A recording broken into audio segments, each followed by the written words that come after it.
নমস্কার বন্ধুরা, রোমান হেসেলে সবাইকে স্বাগত। আশা করছি সকলে ভালো আছেন, সুস্থ আছেন। শীত, গ্রীষ্ম, বর্ষা চাট খেতে আমরা সকলেই পছন্দ করে থাকি। আর এই চাট যদি ঘরে থাকা সাধারণ উপকরণ দিয়ে হেলদিভাবে করা যায় তাহলে কেমন হয়? হেলদিও হবে, টেস্টিও হবে। ঠিক সেই রকমই একটি চাটের রেসিপি আজ আমি আপনাদের সঙ্গে শেয়ার করছি। রেসিপিটা কেমন লাগলো কমেন্ট করে জানাতে ভুলবেন না।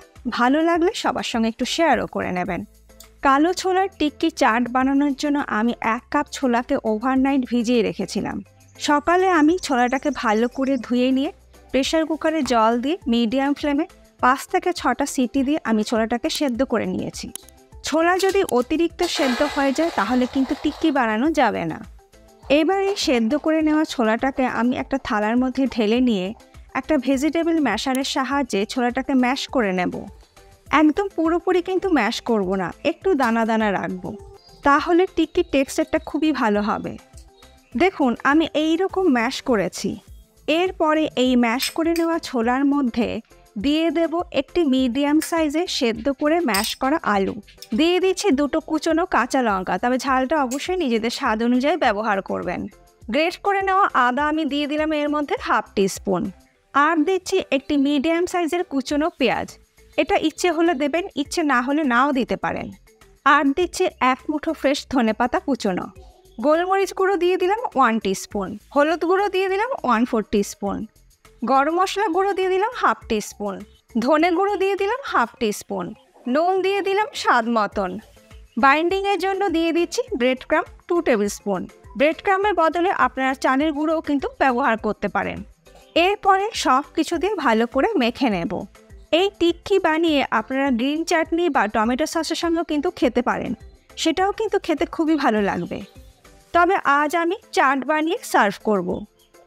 সব কিছু দিয়ে আমার ভালো করে মেখে নেওয়া হয়ে যাওয়ার পর হাতে একটু তেল মাখিয়ে নিয়ে আমি মিডিয়াম সাইজের টিক্কি বানিয়ে নেব। টিক্কিগুলো আমি খুব বেশি মোটা বানাচ্ছি না, কারণ আমি টিক্কিগুলোকে শ্যালো ফ্রাই করব।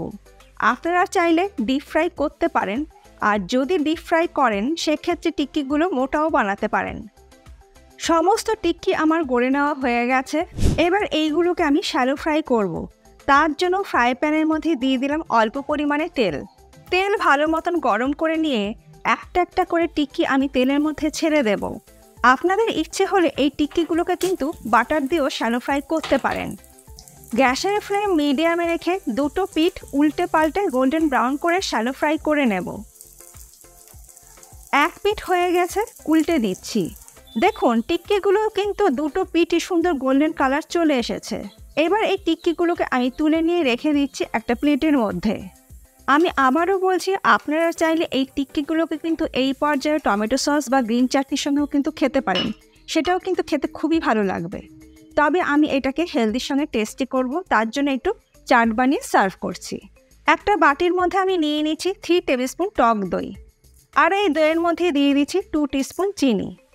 এই দইয়ের মধ্যে যদি একটু চিনি না দেওয়া হয় তাহলে কিন্তু চাটের স্বাদটা খুব একটা বেশি ভালো আসবে না। দিয়ে দিলাম স্বাদ মতো নুন, আর দিচ্ছি অল্প পরিমাণে একটু বিট নুন। বিট নুন না দিলে কিন্তু চাটের সঠিক টেস্ট কিন্তু আসবে না। চিনি আর নুনের পরিমাণটা অবশ্যই নিজেদের স্বাদ অনুযায়ী ব্যবহার করবেন। এবার সব কিছু দিয়ে আমি ভালো করে মিশিয়ে নিচ্ছি। দইটা আমার খুব ভালো করে ফেটিয়ে নেওয়া হয়ে গেছে, এটাকে সাইডে রেখে দিচ্ছি। প্লেটের মধ্যে আমি নিয়ে নিচ্ছি ভেজে তুলে রাখা কালো ছোলার টিক্কিগুলো। এবার এই টিক্কিগুলোর ওপর থেকে দিয়ে দিচ্ছি নুন মিষ্টি মিশিয়ে রাখা টক দই। দইটা দেওয়ার পর ওপর থেকে দিয়ে দিচ্ছি তেঁতুলের টক মিষ্টি চাটনি। তেঁতুলের এই চাটনির রেসিপিটা আমার চ্যানেলে অলরেডি দেওয়া আছে, যারা যারা দেখেননি একবার দেখে নিতে পারেন। আর দিয়ে দিচ্ছি ধনেপাতা পুদিনা পাতা চাটনি, দিয়ে দিচ্ছি একটু ভাজা জিরের গুঁড়ো।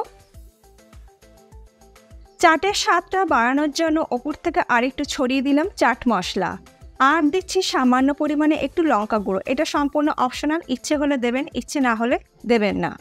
আর দিচ্ছি ঝুরি ভাজা, এটা দিলে কিন্তু চাটটা খেতে খুবই ভালো লাগবে, তবে যদি কেউ অপছন্দ করেন সেটা স্কিপও করতে পারেন।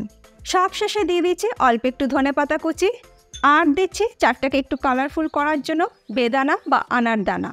এটা ইচ্ছে হলে আপনারা দেবেন, ইচ্ছে না হলে নাও দিতে পারেন। তৈরি হয়ে গেল super healthy super tasty chaat. আজকে আমার এই হাই প্রোটিন কালো ছোলার চাটের রেসিপি আপনাদের কেমন লাগলো অবশ্যই জানাবেন। ভালো লাগলে বাড়িতে টেস্ট করার সাথে সাথে সবার সঙ্গে একটু শেয়ারও করে নেবেন। আর কদিন আগেই আমি আপনাদের সঙ্গে বন পাউরুটি বা মিষ্টি পাউরুটির রেসিপি শেয়ার করেছিলাম। যারা দেখেননি পাশেই আছে, একবার দেখে নিতে পারেন। আশা করছি এই রেসিপিটার মতন ওই রেসিপিটাও আপনাদের ভীষণই ভালো লাগবে। আজ তাহলে এই পর্যন্ত, আবার দেখা হবে নতুন কোনো ভিডিওর সাথে। ভালো থাকবেন, সুস্থ থাকবেন, ধন্যবাদ।